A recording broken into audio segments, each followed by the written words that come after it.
Oh, beautiful changes, the tower 'no.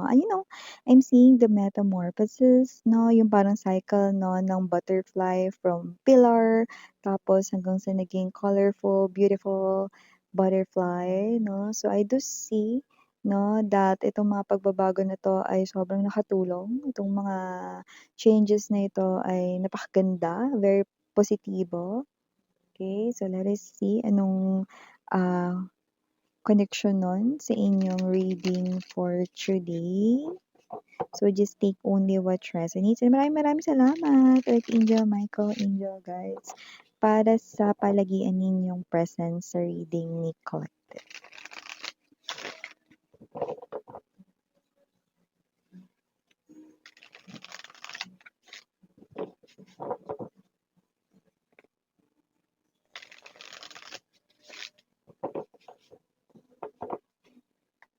Okay.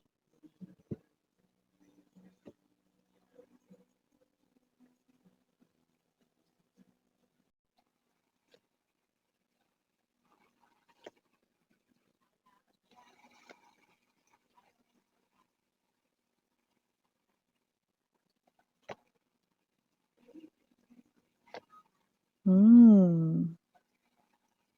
Kung sino 'tong person na 'to 'no, parang yung life niya hindi masyadong exciting para sa kanya, it's a bit boring. Gano'n niya nakikita at navi-view yung life niya 'no, yun ang nakikita natin dito. Possible rin na hindi siya palalabas, hindi masyadong gala 'no, ta's parang may energy siya rito na parang wala talaga siyang as in particular na gusto kahit sa mga material things, parang kung ano na lang yung meron diyan, yun na lang.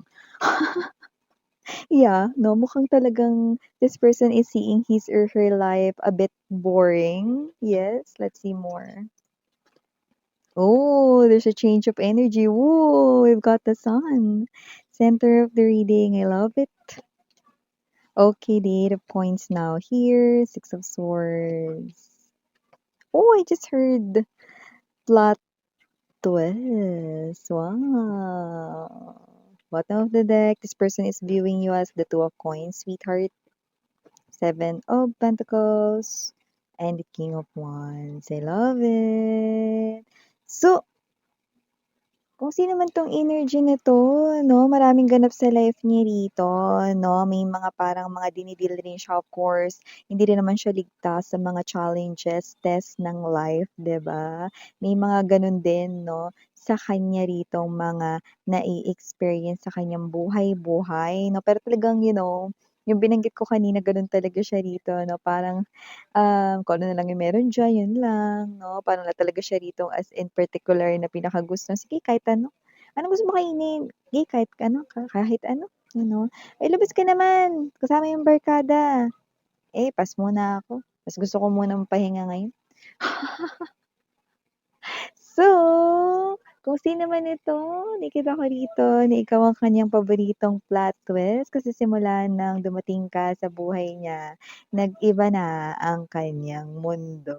Yun, oh! So, nakikita natin dito mga babes, kung sino man 'tong energy na 'to 'no, ngayong taon, ikaw ang tinuturing niya na kanyang favorite plot twist 'no. May mga parang mga twist din sa life niya na parang mga problems, test 'no, na parang, may mga nare-realize din siya about life 'no, pero iba talaga yung sa'yo, eh. Iba talaga yung datingan mo, eh. Kasi parang dito mga babes 'no, unti-unti niyang naisasaayos with the 7 of Wands energy lahat ng mga parang feeling niya, hindi correct or hindi tama sa life niya. Iba doesn't have to be na it's pertaining about mistakes 'no, hindi naman talaga. I mean, possible na, ito ay mensahe ng puwedeng may mga bagay siya rito 'no, na puwedeng hindi niya binibigyan ng panahon dati 'no, pero ngayon 5 of Wands energy 'no, nakikita niya na yung mga parang, halaga 'no, ng mga bagay-bagay sa paligid niya 'no. Tsaka parang nagsisimula na rin siyang mag-cleanse rito, hindi lang ng kanyang energy kundi pati na rin dito ng kanyang life 'no. So yung parang life niya na a bit boring daw or parang lifeless, ganyan, 'no, hindi masyadong makulay, 'no, nakikita natin dito, 'no, na unti-unti nang nagkakaroon ng life or kulay, 'no. So, nakikita natin dito, 'no, na ito siya, na ginaganahan na siya rito gumising everyday, 'no, at hindi lang 'yun, 'no.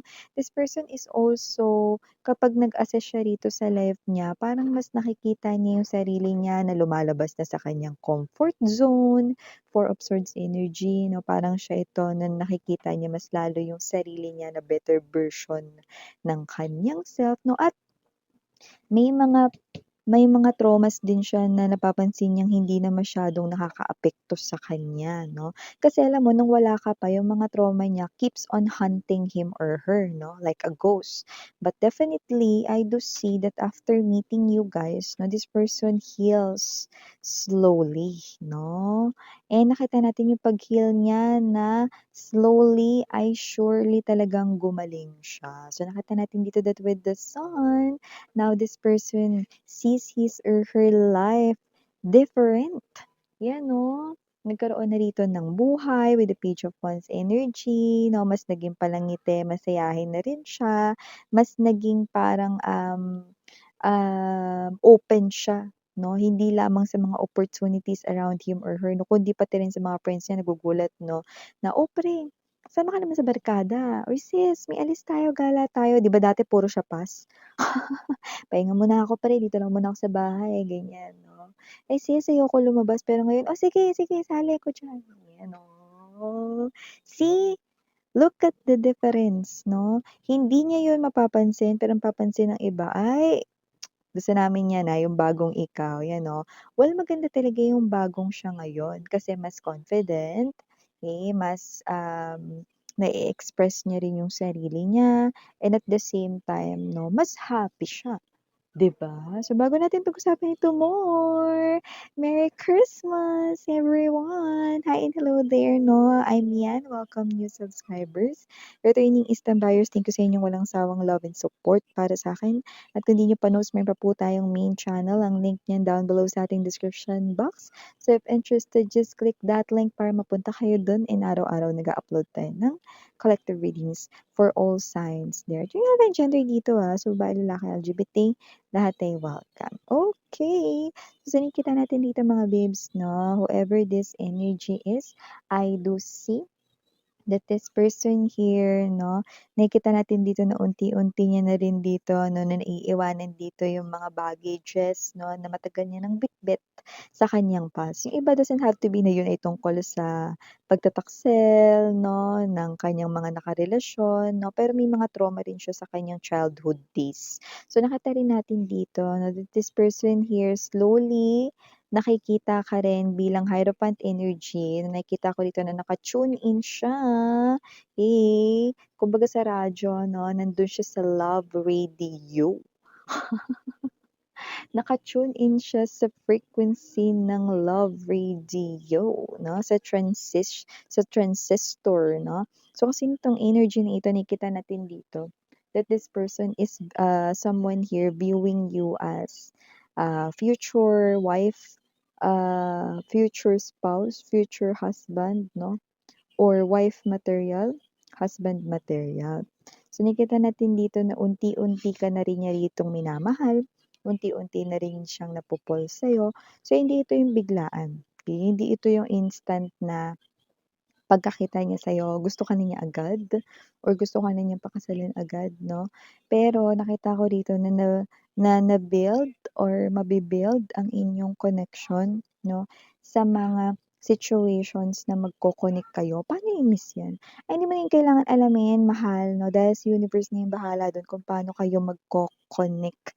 Basta magko-connect kayong dalawa. Yes 'no, ganun talaga miss 'yan, oo ganyan.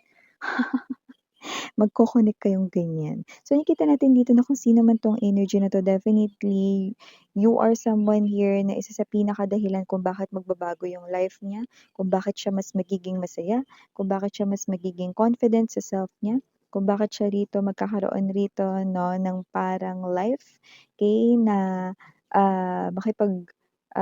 interact more 'no, sa kanyang mga friends 'no, and inilabas mo siya sa kanyang comfort zone.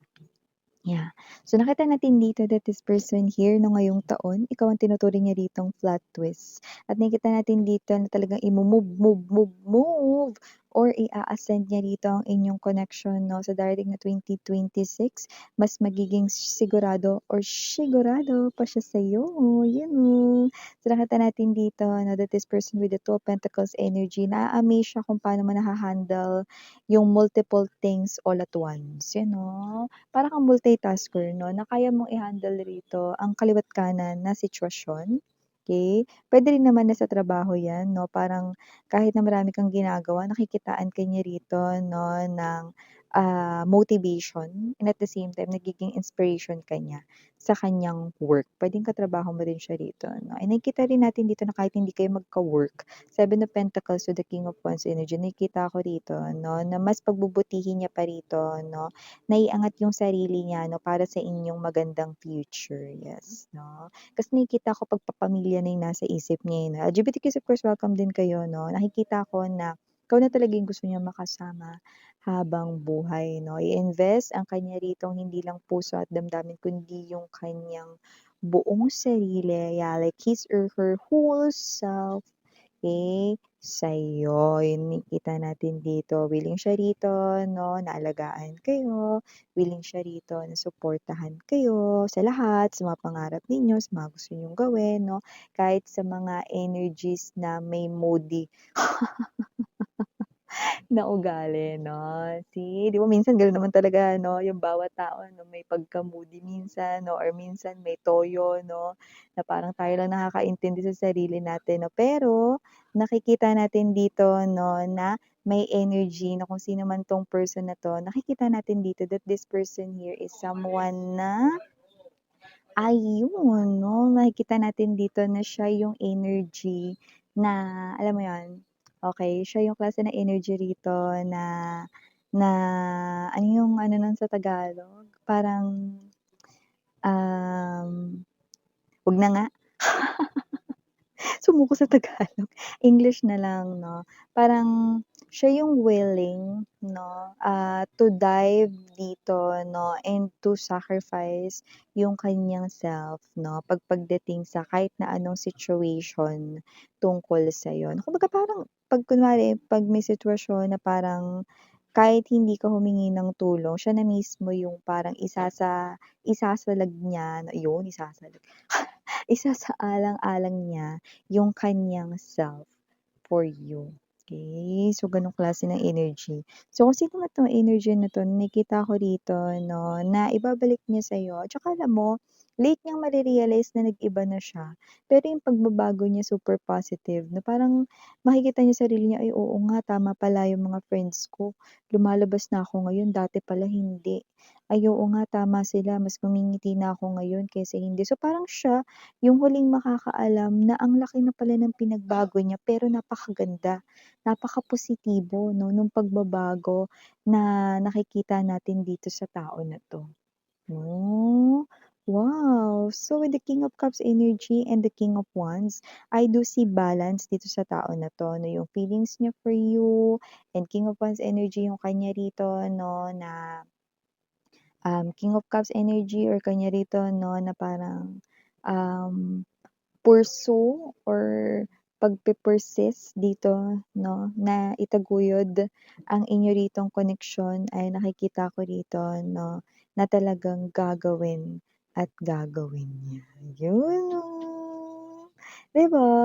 So, nakikita natin dito 'no, na ang laki ng nagawa mo at ikaw rin di mo alam na ganun na rin yung nagagawa mo para sa kanya or magagawa mo para sa kanya. So, nakikita ko mas tutuloy-tuloy pa yung maganda ninyong samahan sa 2026 ng kung sino man 'tong tao na 'to. At kung hindi pa kayo sa 2026 na malamang kayo na. Pero yung iba ha, may plano 'no, na ngayong New Year or salubong talaga magiging kayo na. Yun, oh. So, for the initials right in here, we do have D, C, O, N, S, E.